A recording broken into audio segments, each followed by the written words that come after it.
Anxiety is a crippling feeling to have, and it's something many of us deal with on a regular basis, including myself. The main burden of anxiety comes from worrying about what may happen in the future, and this prevents us from being able to truly live in the moment. Anxiety is something you can't get rid of, but it's definitely manageable.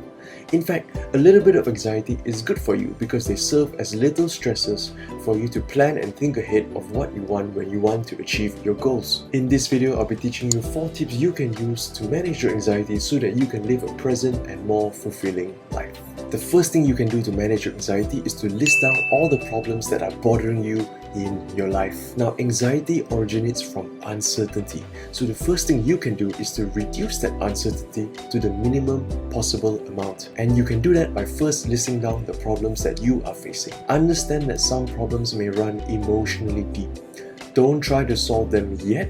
Just list down what is bothering you. The key here is to be specific. Don't list down things that are vague, like work is difficult.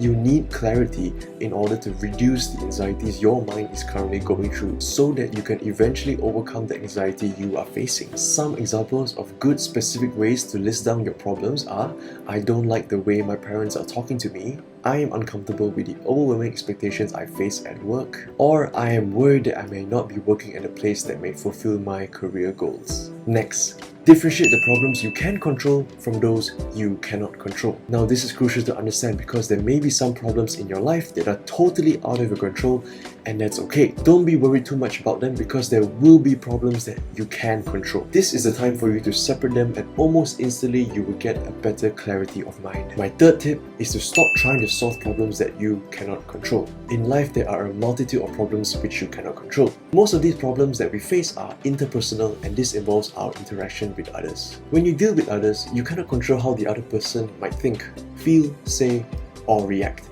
This is the reality of it. Remember, anxiety comes from worrying about what you cannot control. Therefore, accepting what you cannot control will relieve you of most of your anxieties already. This allows you time and the psychological space that you need in order to focus on the things that you can control, which are your emotions and how you react to things around you. And this brings me to my final tip, which is deciding on the next best thing you can do on each problem that you can control. And this comes from looking inwards, starting with yourself. If you don't like the way your parents talk to you, ask yourself what is it exactly that they say which bothers you, and then ask yourself why. If you feel overwhelmed at work, ask yourself what is it exactly that makes you feel overwhelmed. Is it a task? Is it a person? You have to break it down into the next actionable step. If you're worried that you're working in a place that may not fulfill your career goals, you have to ask yourself, what is it that you want to achieve in your career in order to feel fulfilled? Once you know the answer, work from there. I hope this video has given you a better insight on managing your anxiety. Don't let seemingly harmless worries grow into crippling anxieties that prevent you from living a present and fulfilling life. Also, seek professional help if what is on your mind is truly bothering you and prevents you from living normally on a day-to-day basis. Mental health is a serious issue right now, especially in the middle of a pandemic, and there are many avenues out there for you to be able to seek the right help. If you enjoyed this video, show your support by subscribing to my channel and my weekly newsletter. The link is in the description. You can also check out 2 of my other videos here. Otherwise, I'll see you in the next video.